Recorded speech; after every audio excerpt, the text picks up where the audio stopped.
சுபஸ்ரீ தனிகாச்சலம் அவர்களின் ஒருங்கிணைப்பில் black ships இசையும் தமிழும் presented by Dhanvantralaya Ayurveda speciality hospital மற்றும் Lalitha jewellery. For tickets, bookmyshow.com.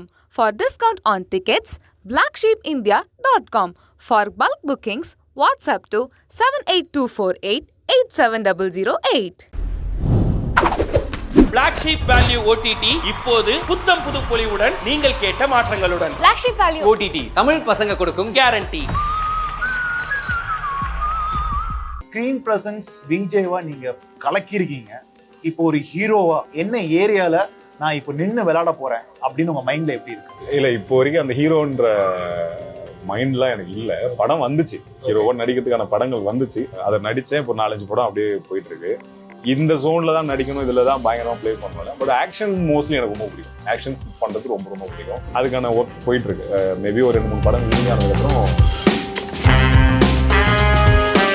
இப்போ சோஷியல் மீடியா பீக்ல இருக்கும்போது எங்களால் சோஷியல் மீடியாக்குள்ளேயே போக முடியல. ஏன்னா எங்களுக்கு அந்த இதுவும் இல்லை. சரி, இப்போ ஆங்கர் பண்ணலாம்னா மைக்கு பார்த்தாலே பதட்டமா இருக்கு. இப்போலாம் ஏடியா ஒர்க் பண்ணும்போது நான் ஏடியா இருக்கும்போது பயங்கர டாமினேட் பண்ணுவேன்.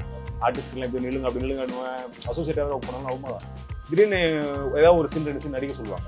அப்போ அவ்வளோ பதட்டமா இருக்காங்க. ஆனால் வந்ததே நடிக்க தான், ஆனால் அவ்வளோ நர்வஸாக இருக்கும், பதட்டமாக இருக்கும்.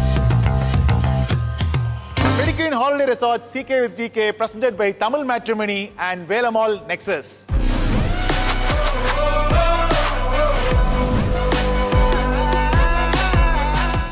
சினிமா லைஃப் ஆரம்பிச்சுட்டு ஏடியாவும் ஒர்க் பண்ணிருக்கீங்க. எப்போ டைரக்ட் பண்ண போறீங்க? ஐயோ இல்ல, ஆக்சுவலா ஏடியா ஒர்க் பண்ண வந்து டைரக்ஷனுக்காக இல்லை, நடிக்க தான் ஆசை எனக்கு. அப்போ என்னன்னா முதல்ல சினிமாக்குள்ள போயிடுவோம், ஏதாச்சும் ஒரு வேலை செய்வோம். ப்ரொடக்ஷன்லயே வந்திருக்கீங்க. அது இப்போ இருந்தது, லாஸ்ட் 4-5 இயர்ஸா இருந்தது. ஸோ ஏதாவது ஒரு வேலை செய்யணும் போது ஏடி கிடைச்சது எனக்கு.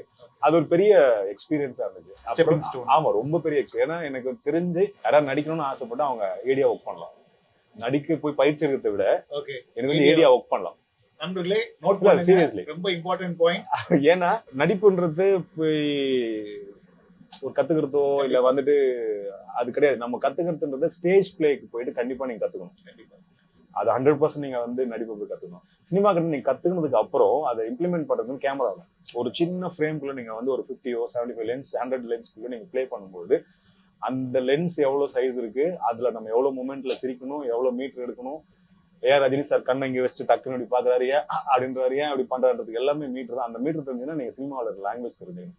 அதுக்கு நடிப்பை கத்துக்கிறத விட இந்த கிராமர் தெரிஞ்சுக்கிறது ரொம்ப நல்லது. ஒரு சீரியல்லையோ ஏதோ ஒரு படத்துலயோ ஒரு ஏடியா ஒர்க் பண்ணா அவங்களுக்கு வந்துட்டு ரொம்ப ஈஸியா இருக்கும். அது கூட ஆட் ஆனா அவங்க ப்ராக்டிஸ் ஆக்டிங் கோர்ஸ் எல்லாம் நடிச்சாங்க, ப்ராக்டிஸ் பண்ணா அது செம்ம ஆட் ஆனா இருக்கும். அப்படி இல்லைன்னா நம்ம ஸ்டேஜ்ல சூப்பரா நடிச்சிருப்போம், கேமரா வச்ச உடனே ஒரு பதட்டம் வரும். ஆடாத, நில்லு, ஸ்ட்ரெயிட்டா பாரு, சிமுட்டாதரா கண்ணை, ஏன்டா தலை ஆடுது, இதெல்லாம் பண்ணும்போது நம்மளுக்கு ரொம்ப கான்சியஸ் ஆயிடும். அதுக்கு நம்ம ஒரு ஏடியா ஒர்க் பண்ணா ரொம்ப நல்ல எக்ஸ்பீரியன்ஸ் ஆகும். எனக்கு வந்து அது இருந்ததுனால தெரிஞ்சுது எனக்கு. ஏன்னா எனக்கு அந்த சீரியல்ல நடிக்க லைக் ஏடியா ஒர்க் பண்ணும்போது நான் ஏடியா இருக்கும்போது பயங்கர டாமினேட் பண்ணேன். ஆர்டிஸ்ட்லாம் இப்படி நில்லுங்க அப்படி நில்லுங்கன்னுவேன். அசோசியேட்டாக ஒர்க் பண்ணாலும் ரொம்ப திடீர்னு ஏதாவது ஒரு சீன் 2 சீன் நடிக்க சொல்லுவாங்க. அப்போ அவ்வளோ பதட்டமா இருக்கும் எனக்கு. ஆனா வந்ததே நடிக்க தான், ஆனா அவ்வளவு நர்வஸா இருக்கும், பதட்டமாயி சார் உதிர்ந்து சார் கையில அப்படின்னு நானு. அப்பதான் தெரிஞ்சது. பட் அது ஆசை. கண்டிப்பா இது நிறைய பேருக்கு நீங்க சொன்ன பதில் நிறைய பேருக்கு ஒரு ஐஸ் பிரேக்கரா இருக்கும். இல்ல, நம்மளுக்கு இருக்கிறது ஆசை. கண்டிப்பா நம்ம எவ்வளவு அது பிராக்டிஸ் எடுத்துனே தெரியாதுல்ல. ஸோ அது ஆசையை மட்டும் வச்சுட்டு இருந்தா அந்த மொமெண்ட் கிடைக்குமோ நம்ம மிஸ் பண்ணிடுவோம். ஒரு மிஸ் பண்ணிட்டு என்னென்ன பண்ணுவோம்னா, எனக்கு கிடைக்கல கண்டிப்பா கிடைக்கும். அந்த ஆசையை மட்டும் வச்சுருந்தா வேலைக்கு ஆகாது. ஸோ அதுக்கு நம்ம எவ்வளவு ப்ராக்டிஸ் பண்றோம் போது இந்த மாதிரி நம்ம எந்த இடத்துக்குள்ள போறோமோ அந்த ஜோனுக்குள்ள நம்ம இருக்கிறது ரொம்ப நல்லது. இதுக்கு பெட்டர்னா ஒரு சீரியல்லையோ ஒரு படத்துலயோ ஒரு ஏடியா ஒர்க் பண்ணா ஒரு ஆர்டிஸ்ட் வந்துட்டு 2வது ஒரு டைரக்டரோட வழி தெரியும். அந்த அவரோட லாங்குவேஜும் அவரோட வேவ் லென்த் புரிஞ்சுதா ஒரு நடிகன் ரொம்ப ஈஸியா வந்துட்டு ஒரு டைரக்டர் கேட்கிறாரு அப்படின்னு நம்மளால புரிஞ்சுக்க முடியும். அதுக்கு என்ன கேட்டா ஒரு ஏடியா ஒர்க் பண்ணா ரொம்ப நல்லது. ரொம்ப ரொம்ப வாய்ப்பு ஈஸியா கிடைக்கும். ஸ்கிரீன் பிரசன்ஸ் விஜேவா நீங்க கலக்கிருக்கீங்க. இப்போ ஒரு ஹீரோவா என்ன ஏரியால நான் இப்போ நின்று விளையாட போறேன் அப்படின்னு உங்க மைண்ட்ல எப்படி இருக்கு? இல்ல, இப்போ வரைக்கும் அந்த ஹீரோன்ற மைண்ட்லாம் எனக்கு இல்ல. படம் வந்துச்சு, ஹீரோவா நடிக்கிறதுக்கான படங்கள் வந்துச்சு, அதை நடிச்சேன். இப்போ 4-5 படம் அப்படியே போயிட்டு இருக்கு. இந்த ஜோன்ல தான் நடிக்கணும், இதுல தான் பயங்கரமா பிளே பண்ணுவேன். பட் ஆக்ஷன் மோஸ்ட்லி எனக்கு ரொம்ப பிடிக்கும். ஆக்ஷன்ஸ் பண்றது ரொம்ப ரொம்ப பிடிக்கும். அதுக்கான ஒர்க் போயிட்டு இருக்கு. மேபி ஒரு 2-3 படம் ரிலீஸ் ஆனதுக்கு அப்புறம் நல்ல ஒரு ஆக்ஷன் படங்கள். அந்த அந்த அந்த ஜேர்னி ப்ரோ, அந்த விஜேவா இருந்து அந்த ஆக்டிங்குள்ள வர்ற ஜேர்னி ரொம்ப கஷ்டமான ஒரு ஜேர்னி தான்.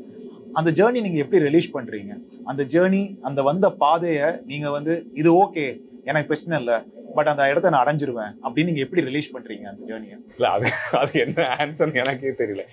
ஏன்னா இப்போ நாங்க இப்ப என்னோட காலகட்டம்ன்றது என்னன்னா, கிட்ட வந்துட்டு மிஸ் ஆகும் சொல்லுவாங்களா, அந்த காலகட்டம். கண்டிப்பா நாங்க கரெக்டா வெளியே வரும்போது சோஷியல் மீடியான்னு ஒண்ணு வந்துச்சு. ஓகே.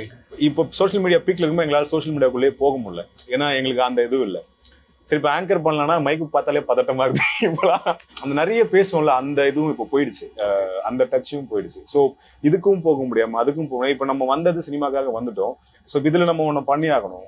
ஆல்ரெடி நம்ம நிறைய ஃபேன் பேஸ் பார்த்துட்டு இப்போ அது எல்லாத்தையும் நம்ம விட்டு நம்ம நடிக்கிற வேலையை மட்டும் பார்ப்போம் போது இப்போ நம்ம ரொம்ப ஃபோக்கஸ்டான ஒரு இடத்துல இருந்தாகும் நம்ம. கண்டிப்பா.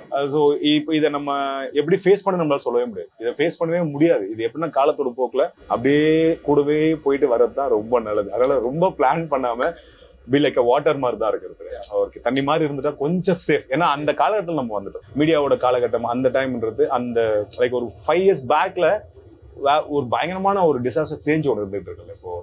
ஸோ அந்த இதுல வந்ததுனால நம்ம என்னன்னா இப்போ நம்ம ரொம்ப பிளானிங் நாங்க பண்ண முடியாது.